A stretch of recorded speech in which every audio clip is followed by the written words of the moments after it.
My name, I'm Lieutenant General A.M. Mike Muller. That's M-U-L-L-E-R, retired Chief of the South African Air Force, retired over 30 years ago, so I'm getting on in years. But I have very fond memories of the service in Korea. So for the students in the classroom, Lieutenant General, how many stars are we talking about? It's a two-star general. Two-star yes. general? Lieutenant General? Yes. Yeah. And would you please, what is your birthday? 28th of June, 1930. 1930? I was born, yeah. So you are now 89? 88, I will be 89 in the next birthday. Ah, yeah. You look like a 61. Oh gosh, I wish I could feel like it, and I wish my brain was still the same. What happened to you? I suffered a stroke 2 years ago. Oh. Yes, with a fair amount of brain damage. So, with your brain damage, you look like a brand new person. Yeah. So where were you born? In Johannesburg. Johannesburg. Johannesburg, yes. Mm-hmm. And tell me about your family, your parents and your siblings when you're growing up. Well, my father was an electrical engineer. He studied in Johannesburg and got his degree there at the Witwatersrand University. Later on, he moved down to Bloemfontein as an assistant engineer, and then Krugersdorp here on the West Rand, not far from Pretoria, where we are now. And then back to Bloemfontein. He was in the city electrical engineer until his retirement. So do you have a DNA in your blood that you have some skills on electronic stuff? No, not at all. Not at all? No, my younger brother got a bit of that. I was not that way inclined, and I rather decided to go and fly, and I was very keen on sports. Tell me about your brothers and sister. How many did you have and at the time when you were growing up? Yes, well, two brothers. Second brother is still alive. The youngest brother died a few years ago, and then a sister, one sister. Just one sister. And tell me about your education. What school did you go through? And did you go to Air Force Academy here, or what happened? I went to school at a primary school in Krugersdorp, and then a high school, a Monument High School in Krugersdorp. And then when my father got transferred or took the post in Bloemfontein, we moved down to Bloemfontein, and I matriculated there. And then in 1948, I applied for an officer's course in the Defence Force. I went to the SA Military College, situated here in Pretoria. And we started on the 1st of April, 1948. 48? Yes. So when did you graduate? Did you graduate high school in 1948? Yes. Yes. Yes. Now, it's an important question that I want to ask you. Did you learn anything about Korea from the school? Oh, you know, when the Korea War broke out and they asked us to volunteer, that's the first time I heard the name Korea. First time? Yeah. So nobody taught you in the high school about Korea? Nothing. Did you know where Korea was located at the time? No. Not at all? Not at all. Let's talk about this. Looking back almost like 70 years, okay?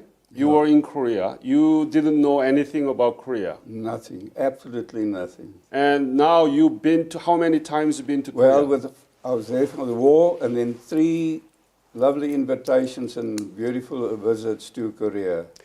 Who invited you back to Korea? Say again? Who invited you back to Korea? Korean government? Yes, the various organizations. Yes, yeah, I think one of them is Ministry of Patriots and Veterans Affairs. Yes. What do you think about Korea now that you saw 3 times after the war? It's just absolutely unbelievable. From the Korea that I saw in 1951 and the Korea that I saw on these 3 subsequent visits, each time another leap in development. And it's just absolutely unbelievable. Where, you know, in 1951, we thought we were fairly well developed and Korea was way down. It's now reversed completely. So can you describe something that you saw and you were surprised to see it when you went back to Korea after the war? What did you see there? Well, it's the, just to start off with the fantastic road structures, the way the traffic is handled, it's absolutely quite mind-boggling. Where were you in Korea in 1950s? In 51? Yeah. Our the main base, our home base was in Chennai, in the south. Yeah. And then we did many of the operations from Seoul, K-16. So in 1951, how was Seoul? Do you remember? I had the opportunity once somebody arranged it by jeep who went into Seoul, and we saw quite a bit of the damage there. But the Seoul that I saw on my subsequent visits is just a completely different Seoul, so developed, it's unbelievable. Were you able to go to Jinhae when you revisited Korea? Unfortunately not. Not. No. The closest we got to it was Busan. We went for a visit. On my one visit, we went there, where we also, there is the cemetery of the United Nations. We visited that. And so, Busan. Yeah, in Busan. And that was so close to Chennai. It's a pretty... when we arrived, we came from Japan to... where's the phone now? So, what do you think about this whole thing? You didn't know anything about Korea, but you went there and you fought for the nation that you didn't know. Yeah. Now that nation become one of the 11th largest economy in the world and very democratic society. What do you think about the whole thing? Why did it happen to you? And what do you think about the whole thing? No, I think it was just absolutely fantastic that I had, that experience at the young age of 20. I had my 21st while we were in Korea. And then I have the good fortune returning to Korea on 3 occasions, and each time to see that tremendous development each time. I must say it's rather envious. So when did you leave from Korea during the war? 1952 or 53? No, 51. I was there from April into October. October. Yeah. So give me the first image that you saw Korea. Be honest, okay? And what was the image of Korea when you saw the Korea for the first time in your life? Well, I tell you, it was rather beautiful, our base, down in the south. I think they called it the Riviera of Korea or something like that. And I was there in summer with beautiful weather. So when we had some off time, we're not flying, we used to go swimming. I was a keen swimmer. In Jinhae? Yeah. First of all, we started swimming in a nearby lake. And security people eventually arrived there and told us, no, that was actually the drinking water for the village and so forth. So we said, no, sorry. And then we regularly went to the naval base. There was a beautiful swimming spot, and we did our swimming there at the naval base. Okay. So when you left Korea in October of 1951, yeah. Had you ever imagined that Korea would become like this today? No, not the foggiest idea that it would develop like that. It's incredible. Mm-hmm. So let's go back to the 1948. You went to the officers' school, yes. Right? Tell me about the school. What did you do and why did you become a pilot? The system that time worked that you went to the military college, which was the Army College. Whether you went to the Air Force or the Marines, all went there for the 2-year officers course. Mm-hmm. And that included everything from infantry and armor and artillery, and we moved around the country, to the various bases to do the training and so forth. Mm-hmm. And then after the course, we were 43, I think, when we started, 32 qualified, and 16 went to the Army and 16 to the Air Force. So you are one of those 16. 16. And then we moved to the Central Flying School, which is here on the east of Johannesburg, where we did I then, as an officer, as a second lieutenant, started my flying training. Second lieutenant. Yes. How was the training? Was it hard, or did you like it? No, I liked it. Started on a bi-wing aircraft, the Tiger Moth, and then on a T6, the Harvard aircraft. Mm-hmm. And we That's got a training aircraft, right? Yes. Yes. And then we qualified on the Harvard. We got our wings on the 15th of December Of 1950. 50. And that's when this war started. And during our course, they approached us and said the war was there in South Africa, was going to send a squadron, and we volunteered. And then there was a Spitfire. We did a conversion onto a Spitfire aircraft. Only a few hours there, conversion. And then we moved down to Cape Town, just north of Cape Town, Air Force Base Langebaan, where we then did operational, preparation for Korea. But at that stage I had slightly over 200 hours and only about 30 or 4 odd hours on a combat on a Spitfire aircraft, and then it was off to Korea. So we were very, very young, inexperienced, but it's amazing how fast we learn. Did they ask you to volunteer, or do they assign you to go to Korea? No, we volunteered. Oh, so Yes. how many volunteered? Well, our whole course, All course? Yes.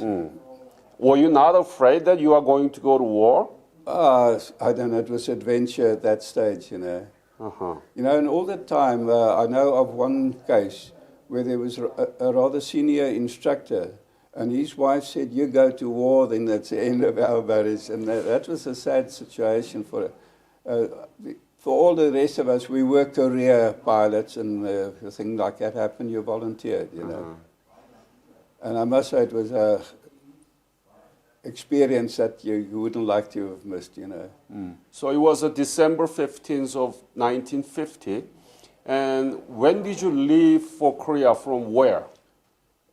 From Johannesburg, not the present airfield. It was another airfield just to the south of Johannesburg, Palmietfontein. And it was quite a trip also. It took us days, We went from here up Africa, and then we landed in Rome. We had a fantastic night stop there. Rome in Italy? Yes. Yes. And then about another 6 stops with night stops on the way. Hong Kong was also a great night stop, and so. And then we went to Tokyo, and we spent a few days there, and then it was off to Korea. Off to Korea. Yeah. So do you remember what month or date that you arrived in where in Korea? Well, it was in May. May. The date I won't remember, but in May. 1951. Yes, and we landed, and we called it Busan then. I believe it's Busan now with a B. Yeah. So you arrived in Busan. Yeah. And then from Busan, where did you go? To Chennai. Jinhae. Yeah.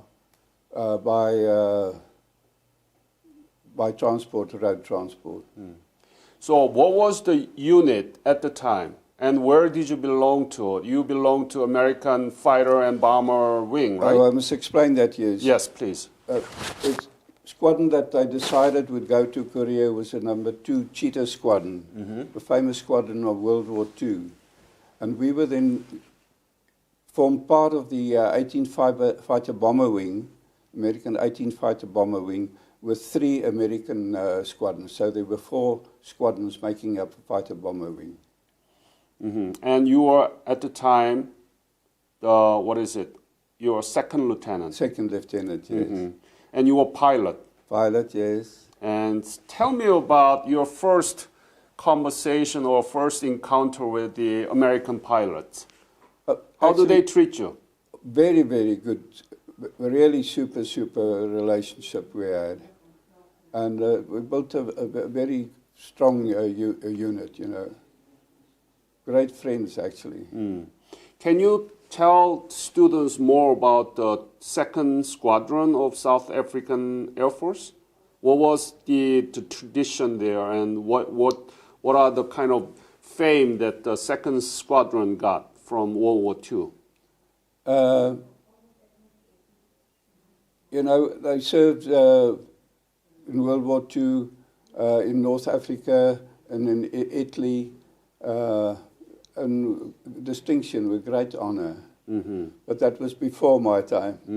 Yeah. So it's the best of all the air forces in South Africa, the 2nd Squadron? A very, very good squadron. And very many of the people who served in 2 Squadron during the war also went to Korea. I think the authorities thought that war was going to last for a short time. That's why I think it was perhaps a big mistake on hindsight when you get clever, that they sent 16 young second lieutenants all in one batch. I think the idea was so that we could get that, gain that fantastic experience.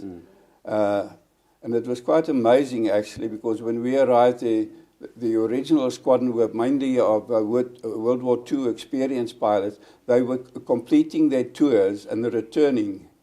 So it was quite a situation that very young, experienced people had to learn so fast. And it's quite fantastic how well we coped.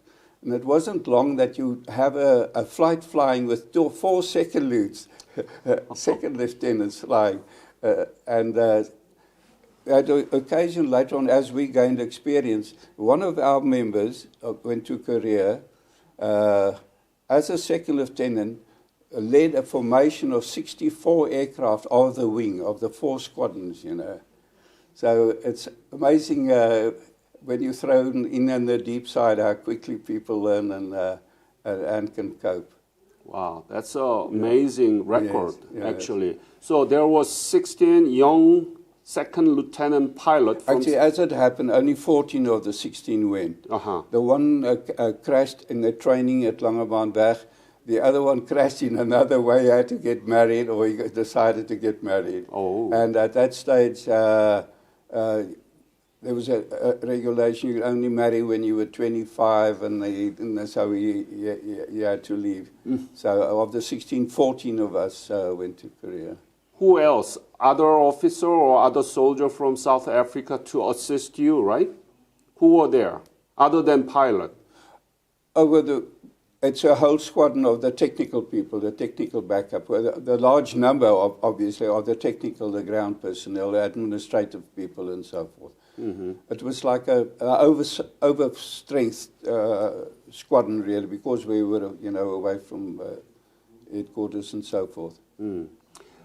What about the aircraft? Did you carry your own aircraft from South Africa? No. The Americans supplied the Mustang F-51, a Mustang. Is it P-51 or F-51? It's F-51. It was P-51 during World War II, I believe. I see. And when we were there, it was F-51. And that's what we call Mustang. A Mustang. And tell me about that aircraft. Did you? Absolutely a fantastic aircraft. Compared to the Spitfire, a great aircraft, Battle of Britain and all that I flew. But the Mustang, they had time, I think, to design the cockpit a lot better. The other thing, the Spitfire had a very narrow undercarriage, which was rather tricky in ground handling. The Mustang had a nice wide undercarriage. It was a lot easier for ground handling, for landing, and so forth. And the thing that happened when we landed the aircraft, they would rearm the bombs and so forth. The ground personnel would climb in the cockpit with a little bit of training and taxi the aircraft and park it, just on the field to disperse it in case of air attack and so forth. So it was so that the ground personnel could easily. A Spitfire was very, very tricky on the ground handling and so forth. So it was much better. It was. I don't think the Spitfire and the way we flew it there and with the base airfields and so forth would have coped. The Mustang was absolutely fantastic. Did you have a training period? Because you didn't fly Mustang before, right? It was a very short matter of week or two. Week or two? 2 years on the Mustang, just your conversion and so forth. I haven't got my logbook here, but I wonder whether you had more than 5 or 10 hours, and then you were I would say 5 or so, and you went on your first mission. You know, that's outstanding. Yeah. And with a total, I had 259 flying hours when I arrived in Korea, which is very limited experience. And since you arrived and you done with the training, how many sorties did you have in Korea? People was supposed to do 72 missions. There were a few people who volunteered and they went on to 100. Some of the American pilots also, but in general, the most people did 75. And in my case, unfortunately, I got to 72. 72. Way north of Pyongyang, I went down, and I was fortunately rescued by helicopter after about over 4 hours, anxious moments on the ground. So tell me about that incident. Yes.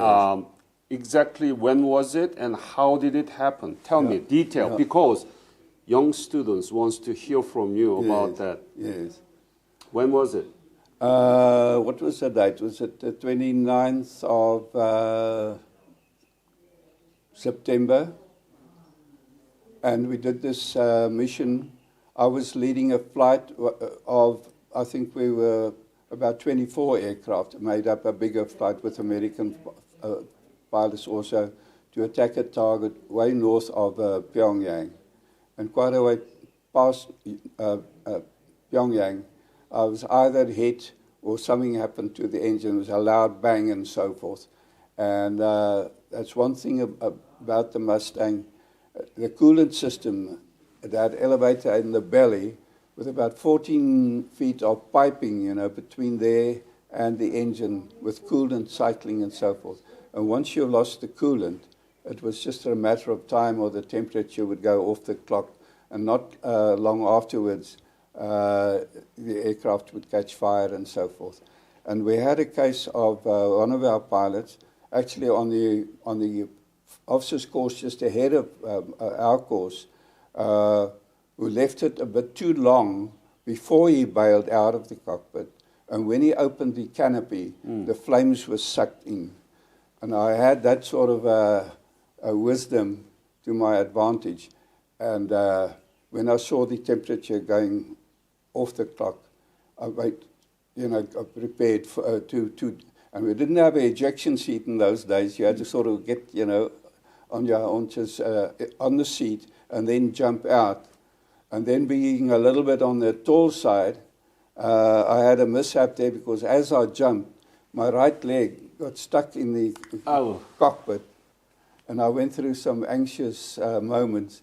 It felt like a long time, but I knew it was a second or two, with my body about on the side of the fuselage before I got free, and I just missed the tailplane, underneath the tailplane. Unfortunately, did your leg hurt? Pardon? Did your leg hurt? No. Okay. It's just that my foot got stuck, in the cockpit. I didn't sort of get clear out of the cockpit. I see.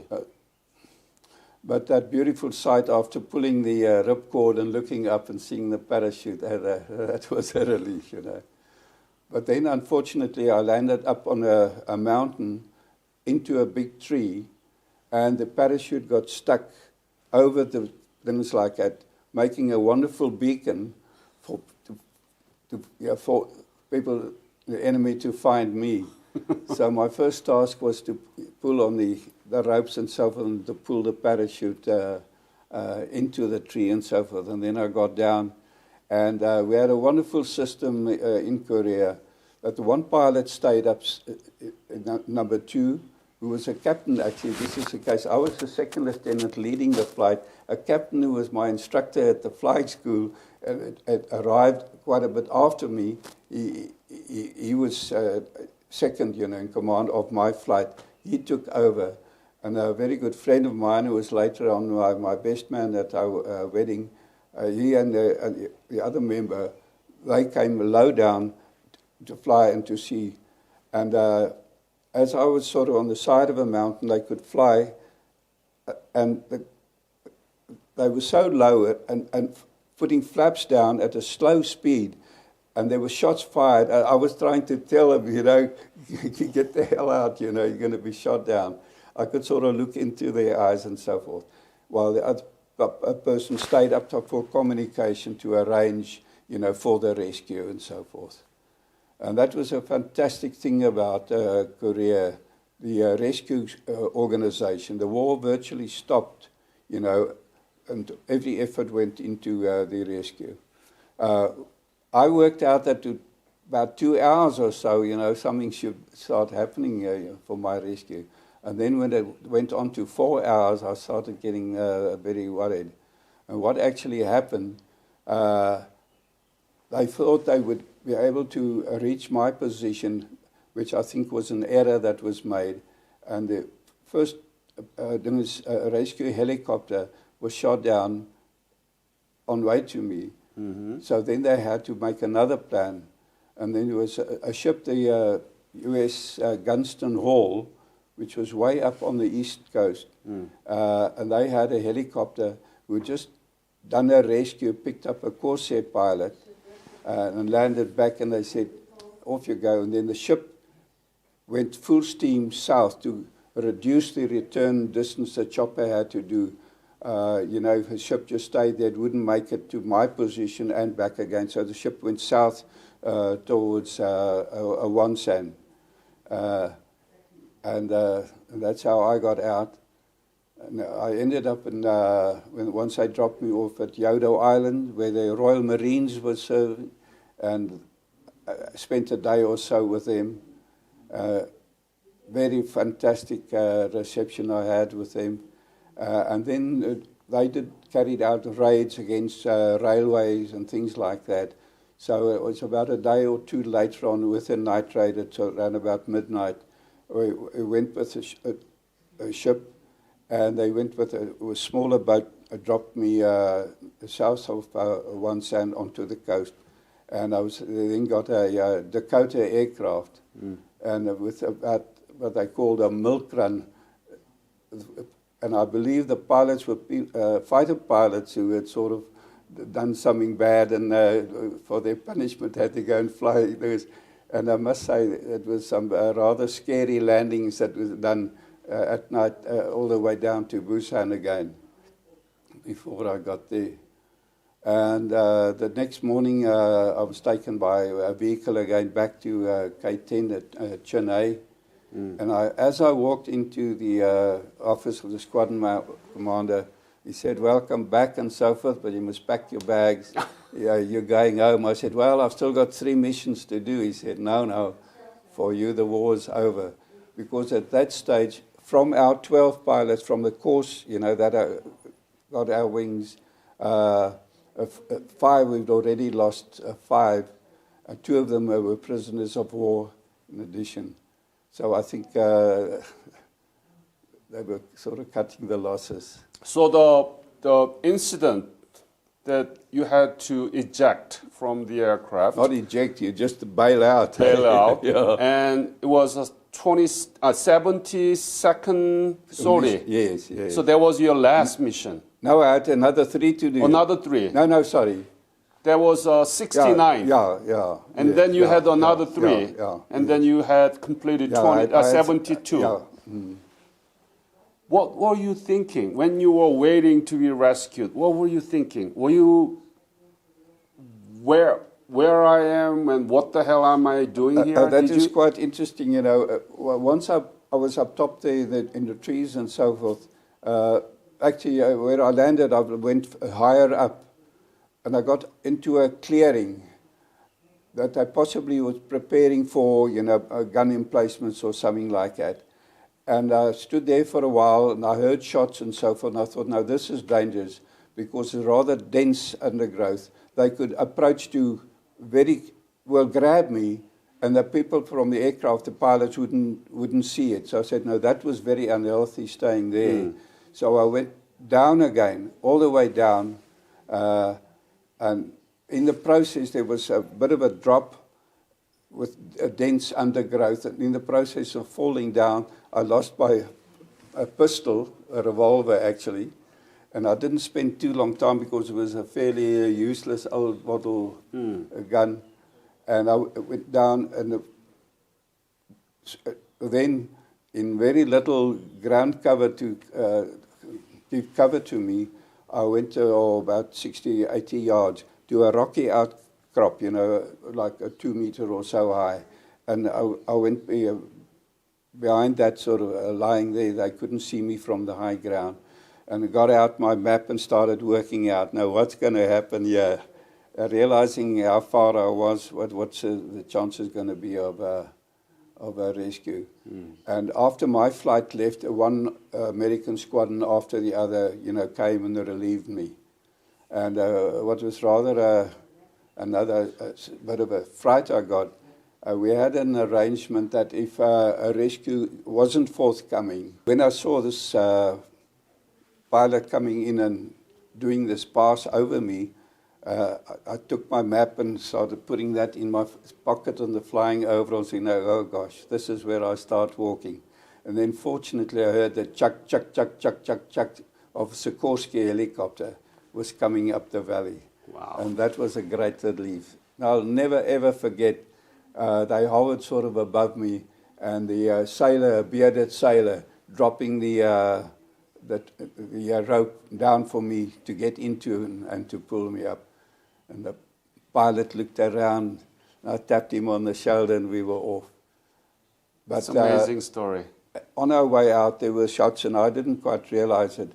But when we got to the ship, aircraft were escorting us on the way out again. Panther jets also from the Americans.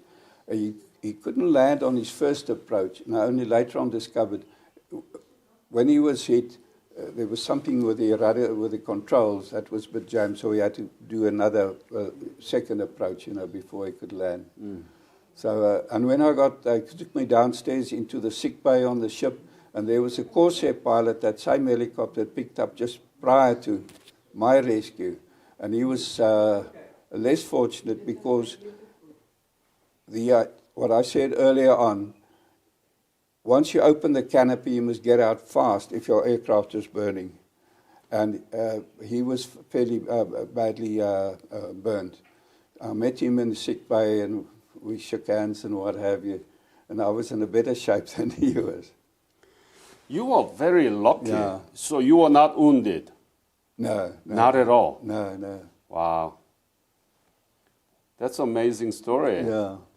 So tell me about daily routine. What kind of mission did you have, and what kind of bombing, or what was the sort of scope of your operation in the air? Yeah. What kind of daily routine, how many times, and what was the mission?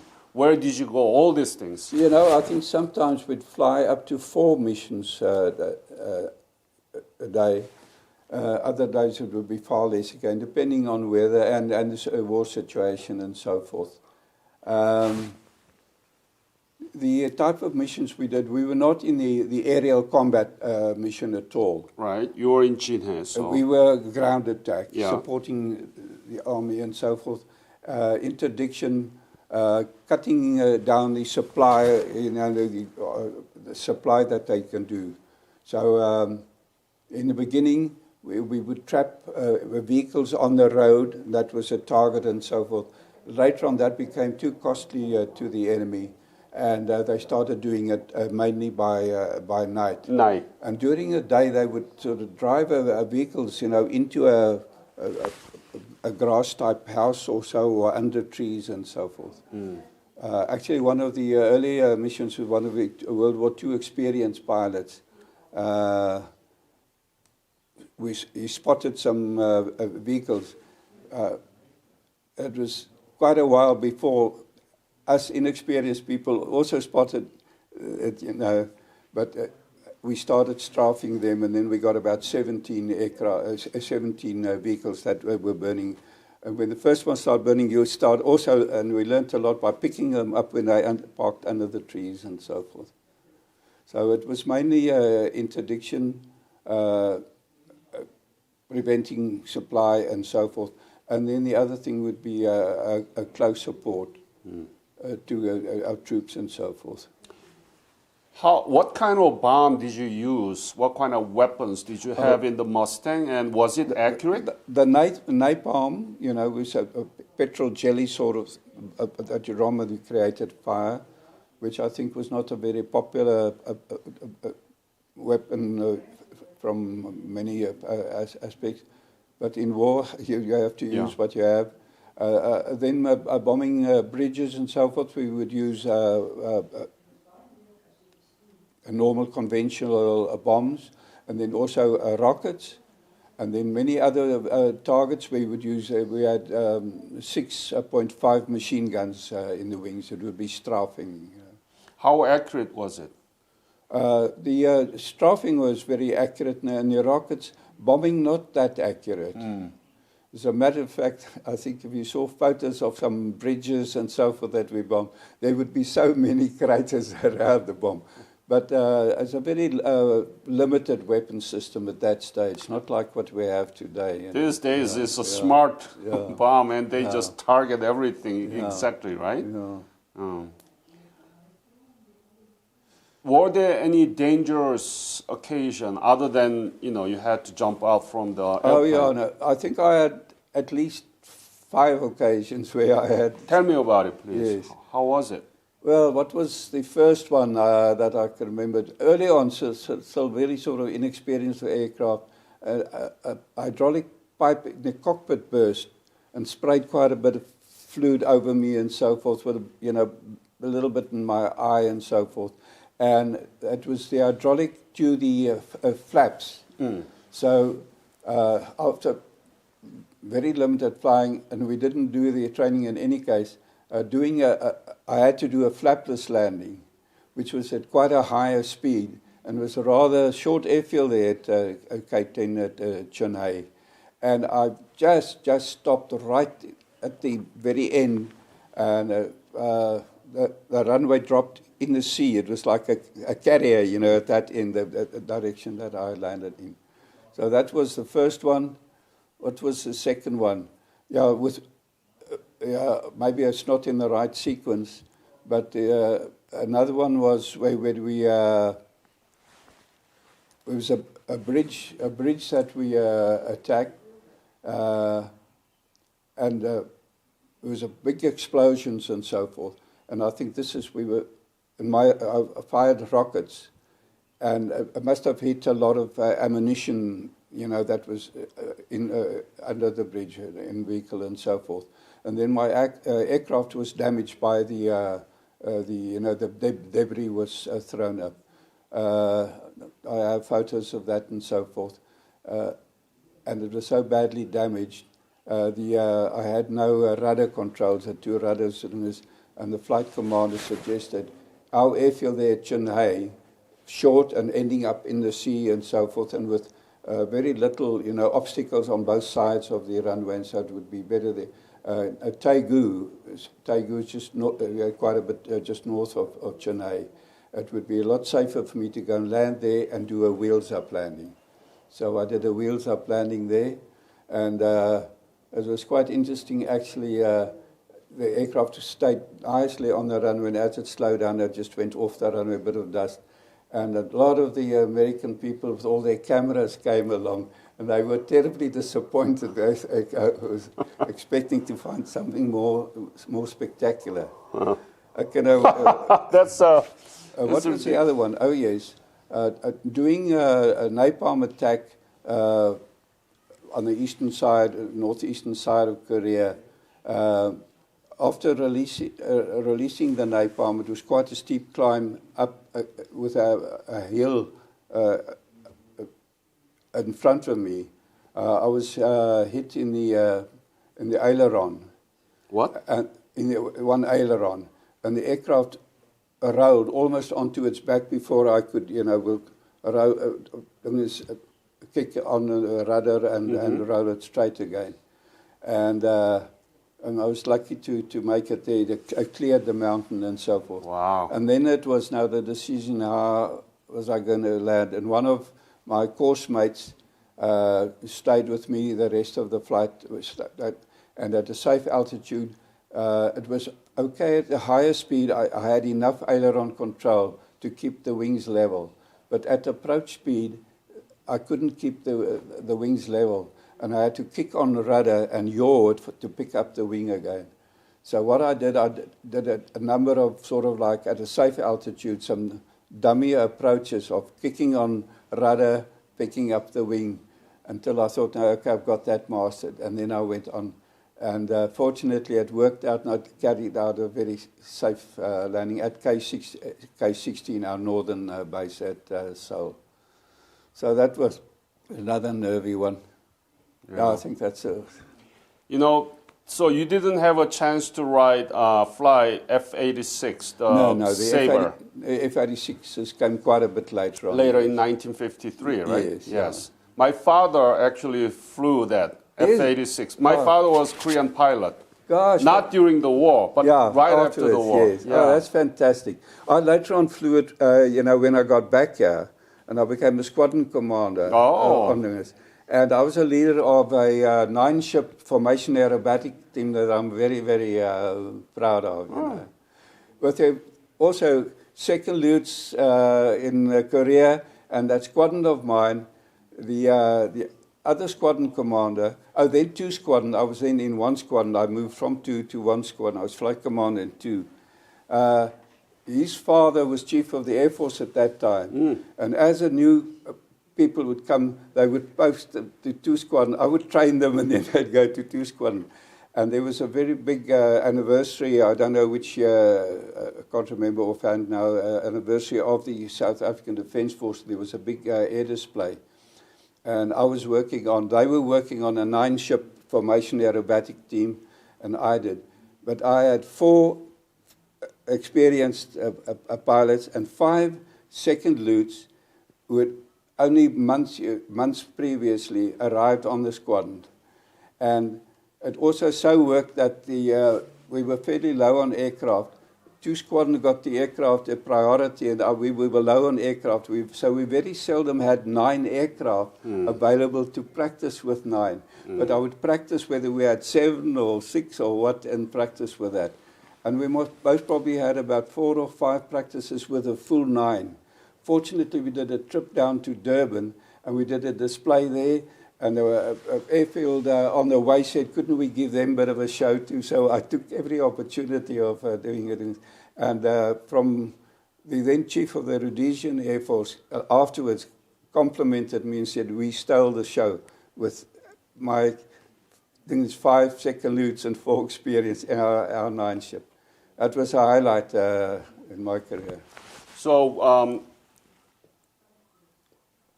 there are 14 pilots, right? 14 pilots in your squadron from South Africa. How many died? Of 14? Yeah. 5. 5 of them? 5, yes. Oh. That's a big loss. And, yes, and 2 POWs. General Earp, who succeeded me as Chief of the Air Force, and another who was best man at his wedding, and he named his son after Mick Halley. They were prisoners of war together, and they came back again. So we had 2 prisoners of war out of the 14 of us that went over. I see. What was the most difficult thing during your stay in Korea? What was the most difficult thing? One thing that if I ask you to say. Oh, that's amazing. What is the most difficult thing? I can't really now think of...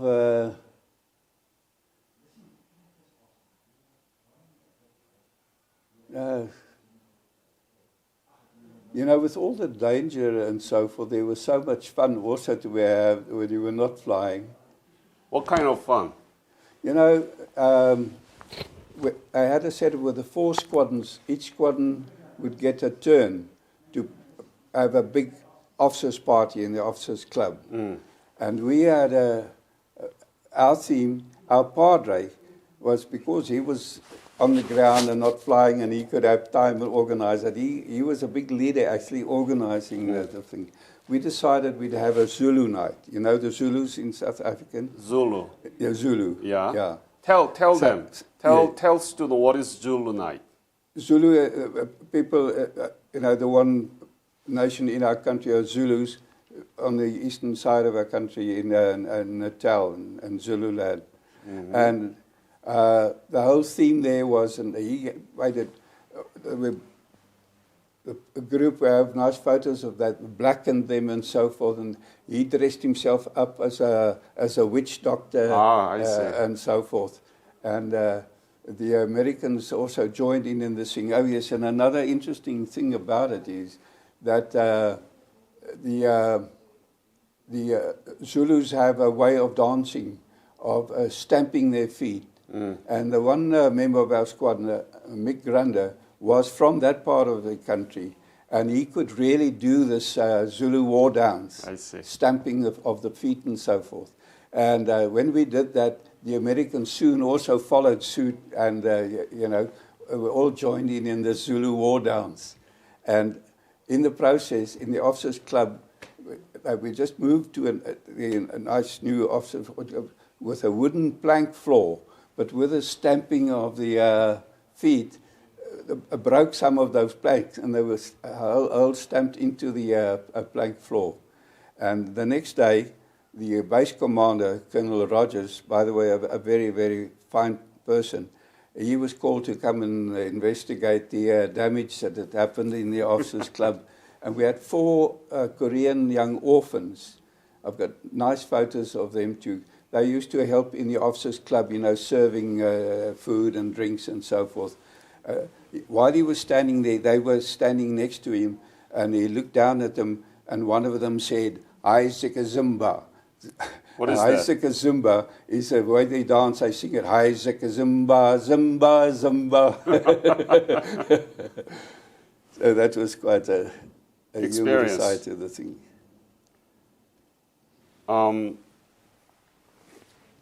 Were you able to write back the letters back to your family? Yeah, but that took quite some time. Mm. But amazing, actually, on my birthday, the 28th of June, I received a parcel from home with some food and things like that. An amazing thing, I had a hectic day flying, and I sort of like forgotten it was my birthday. And when I landed back at Chennai at K10 and walked into the club, there were letters, and my parcel had arrived.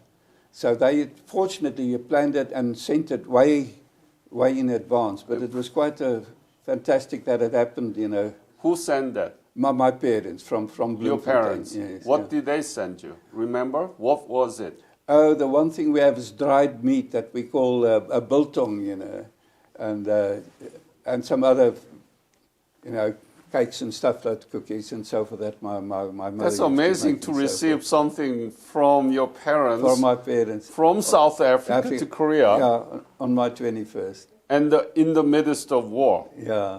That's amazing. No, that was fantastic. So you got celebration for 21st birthday. Yeah. What do you think about the legacy of the Korean War? What is the importance of Korean War in our history? Why was it important? Well, in one way, it was important to see how so many nations could unite and take on something that I think has gone wrong in the world. I mean, that was quite fantastic, the wonderful spirit and the cooperation of a united effort like that. Mm. I think that's one thing that the Korean War really sort of showed up. What is